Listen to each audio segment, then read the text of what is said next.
the outset, I mean, this is going to be a huge lift. This bill is big, and as you said, it's kind of different from the Bush tax cuts when we had to extend those. Those were just a bunch of cuts. This time we're talking about tax cuts, but also tax increases. Is Congress prepared for this debate, or are lawmakers prepared? I mean, there's been a lot of turnover, and I know a lot of the lawmakers that were there in 27 that helped pass this legislation, in both the House and the Senate, they're gone now. Is Congress ready for this debate? They're not ready. I mean, luckily we have a year and a half to prepare, but Congress is not ready. As you mentioned, and I know, Tori, you were there, but many people that were there during the 2017 tax bill that understood why they made the choices they did. Like some of those choices I think were bad choices, some were good choices, but there's not even people that understand why they made choices. Why did they cap that SALT deduction? Why did they bring in that 20% deduction for small business? What do they do with more? They don't even understand those details. But then to be able to disaggregate them and figure out how to deal with each element is going to be really, really challenging.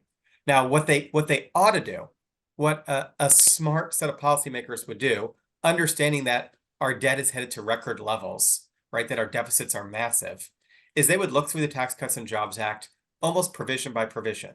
And they would decide these provisions were good. We ought to keep them or expand them. These provisions were bad.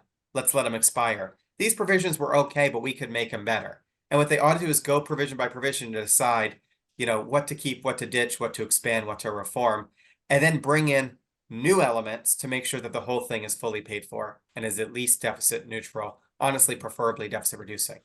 What I worry about is they're going to do the exact opposite. And they're going to say, okay, as a starting point, we're going to extend everything. But that's not enough because we don't like some of the pay-fors.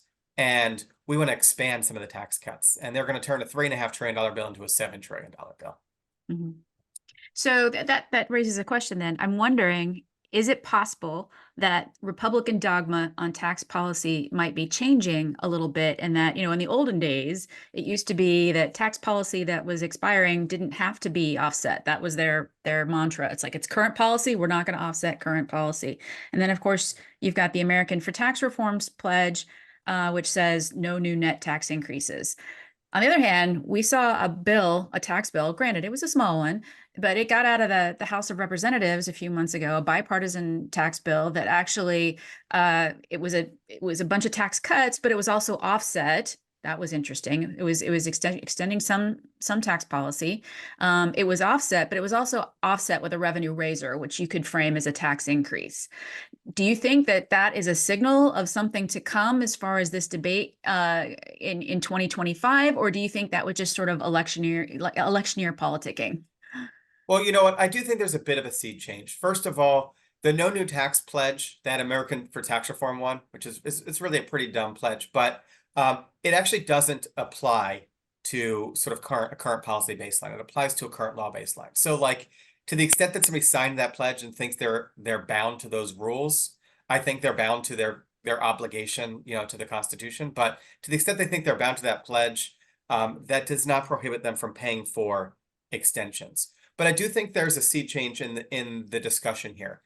During the expiration of the Bush tax cut era, essentially everybody was operating off of a baseline that assumed that most or all of them expired, right? And so even groups like ours, we weren't really saying pay for the tax cuts. What we were saying was those tax cuts are so expensive, you shouldn't do it without a plan to fix the debt.